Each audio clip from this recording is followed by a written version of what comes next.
Welcome back to the Crypto Currently podcast. Thank you so much for joining. Thanks for listening in, and thank you for spreading the word. You guys have been using that share button down there at the bottom. I appreciate that. And of course, the share button is always free. Go ahead and press that stuff. Also, if you want to follow me on Twitter, ask me questions, join in the conversation. It's mostly conversational between the Twitter followers and me. That's Arch Advocate on Twitter, at Arch Advocate. Come follow us there and join in the conversation. Also, if you want to see this podcast, you can go on to my YouTube channel. That's Crypto Currently on YouTube. Now, just real quick, there's actually another service that has been using that name. Mine's the one with the cool graphic on it. It's got a symbol on it that looks like two C's, as in Crypto Currently, stacked on top of each other, looking kind of like a dollar sign. That's the one that's me. So if you want to see the show, subscribe to the YouTube show. That helps me out too with my numbers. Go ahead and do that.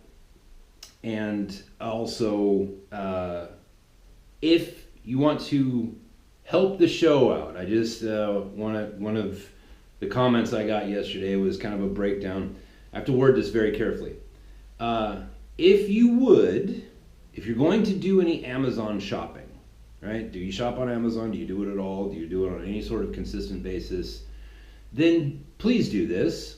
Go onto my website, archadvocate.com.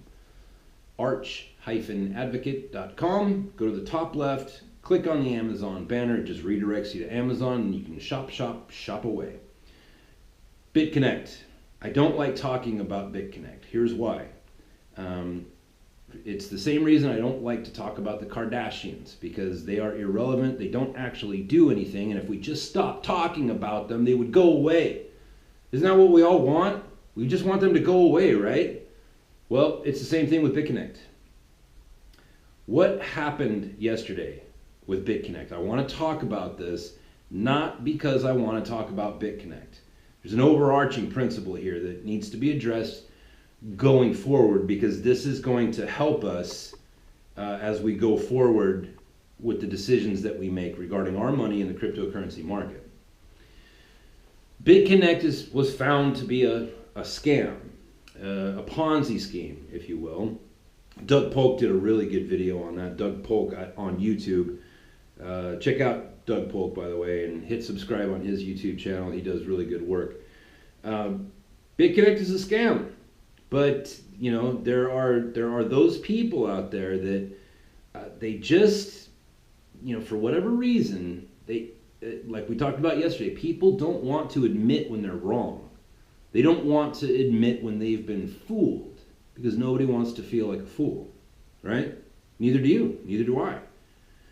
But if you don't have very strong character, you're not going to be able to admit it when you have been fooled or when you have been acting foolish, right? It takes strong character to be able to just admit that, and then you can move forward with your life and never do that foolish thing again. Well, there's people out there that just don't get that concept, and guess what? Those people are in a particular age group, right? They're in an age group where science has determined that their brains have not fully formed yet because they have not lived enough years, right? They're not fully realized people just yet. All right? I feel bad for those people because they're weak and they are being taken advantage of, and I feel bad about that.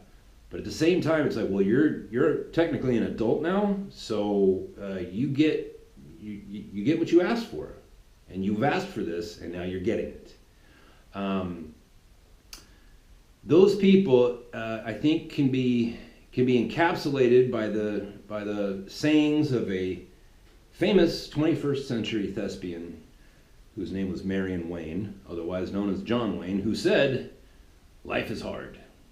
It's even harder when you're stupid." What happened yesterday in Bitconnect? Either it was the unwashed masses gathering together to express their stupidity with their money.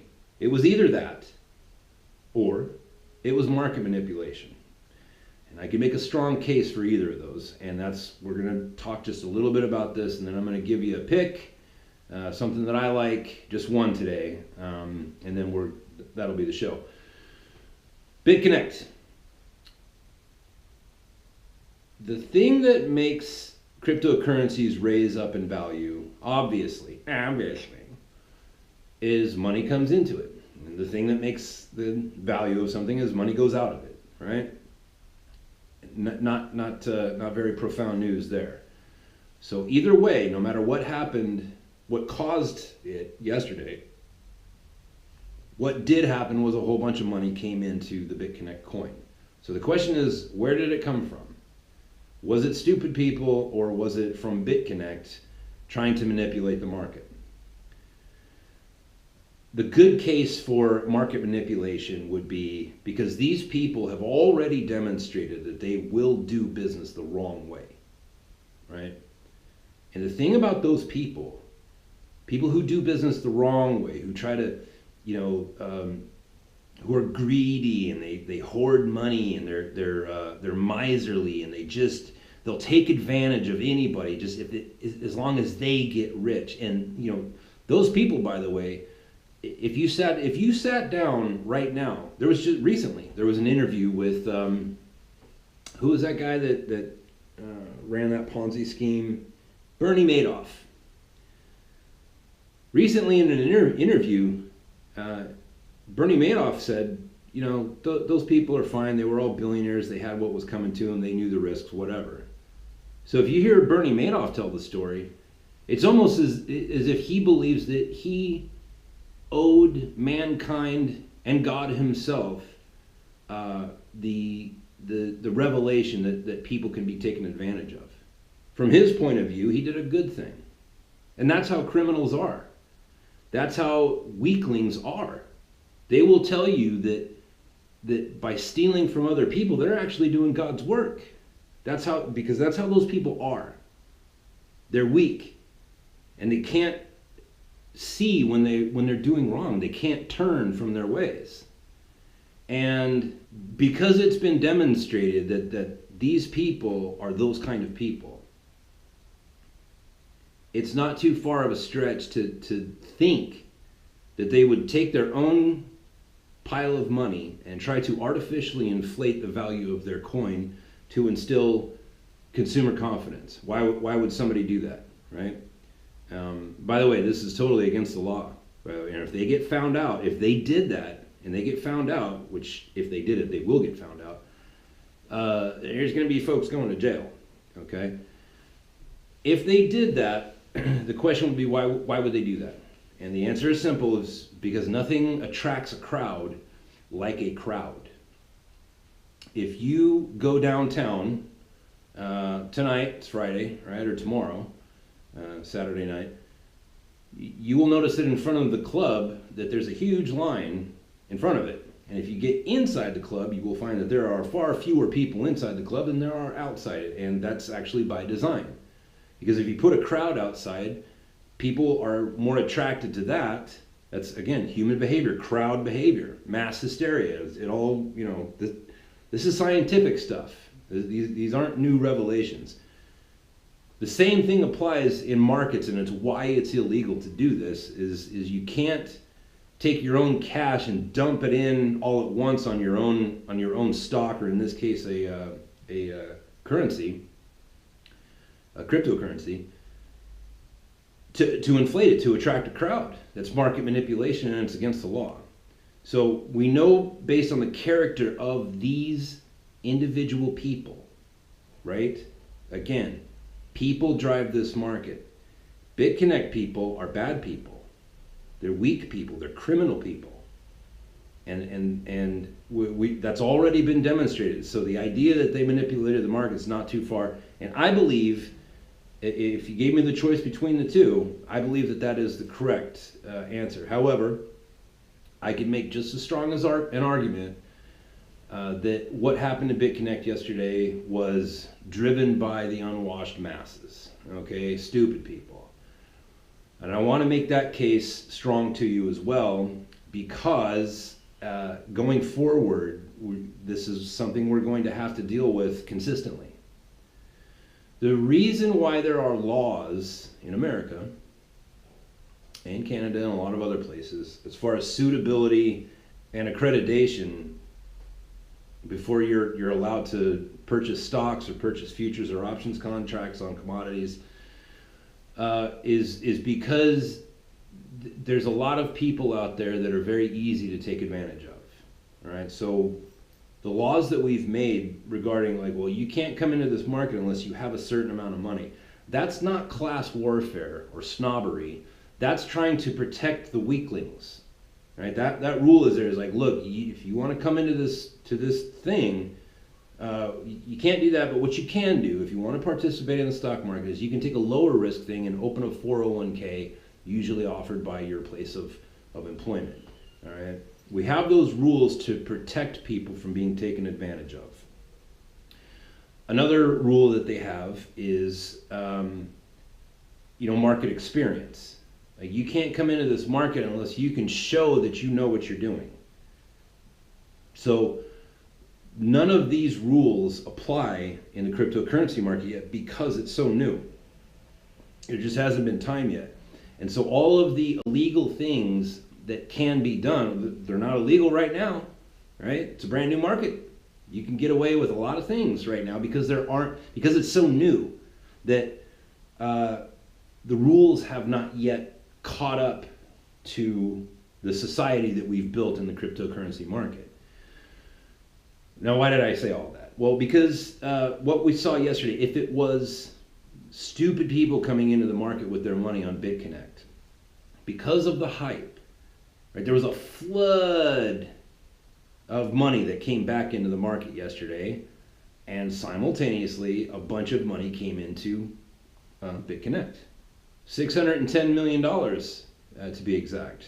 That was the high on the market capitalization on Bitconnect yesterday. So where did the $610 million come from? Oh, by the way, it's down half right now from its highs yesterday. That money came right back out of the market. So if that's what it was, if it was people, if it was the fans of these YouTube shows of these teenagers who know not what they do and know not what they say, but have a lot of words, but they don't have anything to say. If that's what we're up against, that's irrational exuberance. This is exactly what Warren Buffett and Alan Greenspan talked about 2 decades ago, almost 2 decades ago. It's this kind of thing that you have to factor in when you're trading these markets, is that there's a lot of people in these markets that, because they don't know what they're doing, not only will they panic buy, like yesterday, if that's the case, if this money came from actual individuals, then that's called panic buying. It's the same thing as panic selling, it's just in reverse. All right, the reason why the market lost 30% of its value in 4 days, half its values from its high, but yeah, about 30% in a few days. That was panic selling, right? And you got burned by it temporarily, right? You were scared for a few days. And you're like, oh my God, my positions are all down. Well, that happened because people are inexperienced and they sold off in panic. Well, yesterday we saw a flood of money coming back in, and that was panic buying. Not all of it was bad, right? Like, if you put your money into things that made sense yesterday, then good for you. You're probably doing quite well right now. But BitConnect's it's a different tale altogether. There was no reason to buy into BitConnect. There was absolutely everything that you would need to hear to not buy BitConnect has been put out there. Everybody can see it. And yet it jumped up yesterday. So if there's going to be that kind of irrational exuberance, take the Dogecoin thing, Doggycoin, however it's pronounced. The guy in charge of that whole thing came out on several occasions and said, I don't know why you people are buying this. Like, I just kind of started this whole thing as a joke. And people still bought it. That's what I mean. Like, you have to consider those things if you're going to be trading these markets. And that's why the importance of having set parameters. Like, okay, if it goes up this much, I'm selling out. Because you don't know who else is involved in that coin. You know what I mean? You don't know if these are smart people, tempered people, people who have a long history of using reason in what they do. You could be on a really good coin, but if everybody but you is some 16-year-old kid in Oklahoma, well, things are probably going to still go bad for you. And so you have to think about these things, and that's the Bitconnect rationale for why I decided to talk about this today, is because it exposes two things that it could have very well been market manipulation, and if it wasn't that bad, right? If that's not the bad thing that happened yesterday, the alternative is worse. That people are so stupid that they dumped $600 million into it yesterday. And that's a very real possibility. So consider that. Consider these things if you are going to go forward in the cryptocurrency markets, is that there's thieves and there's knuckleheads and dummies about. So that's it on BitConnect.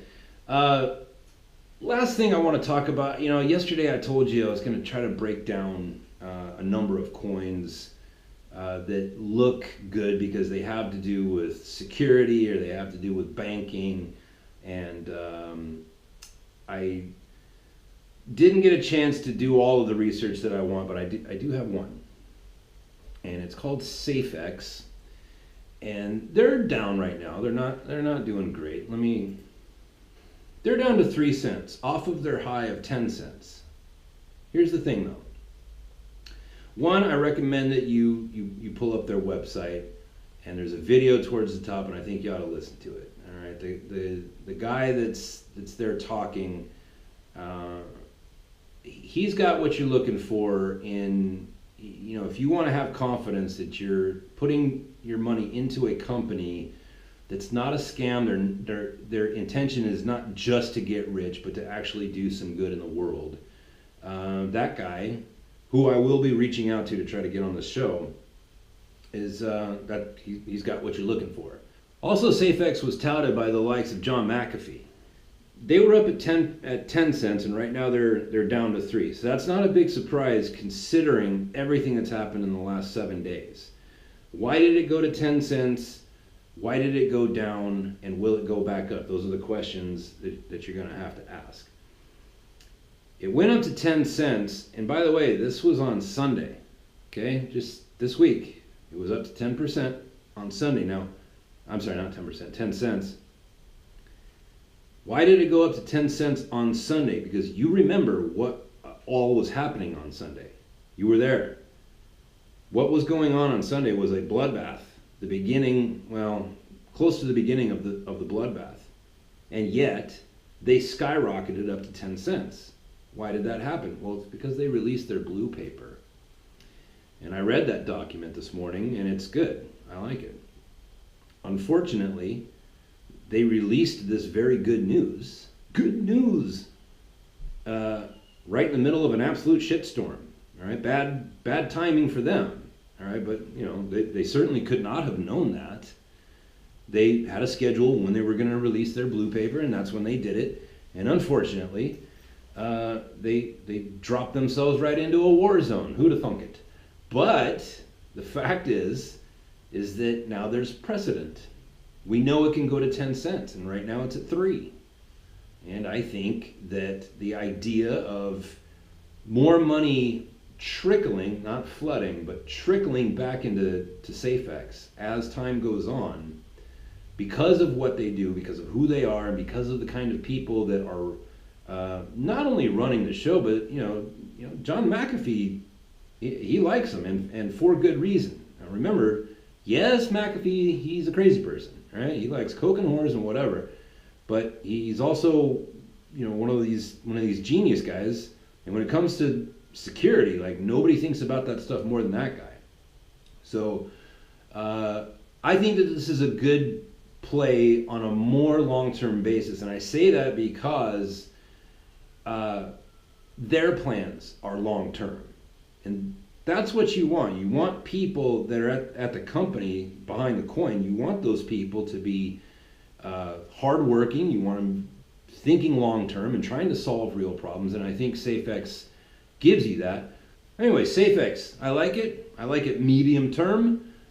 Stay away from Bitconnect and stay away from anybody who's talking about it in a positive light, because those people are crooks and they're going to go to jail. That's my prediction. Again, remember, I called it. I'm saying market manipulation, although the alternative is just as easy to believe in. I'm saying market manipulation, and I'm saying that people will probably go to jail. I could be wrong, but that's kind of how it looks to me. That would be consistent with the leadership of that company. So the point of this whole show was, once again, if you're going to put your money in cryptocurrencies, you have to focus on the individuals, the people that are working at the companies. When you do your research, you have to look for the people. What can we find out about the people?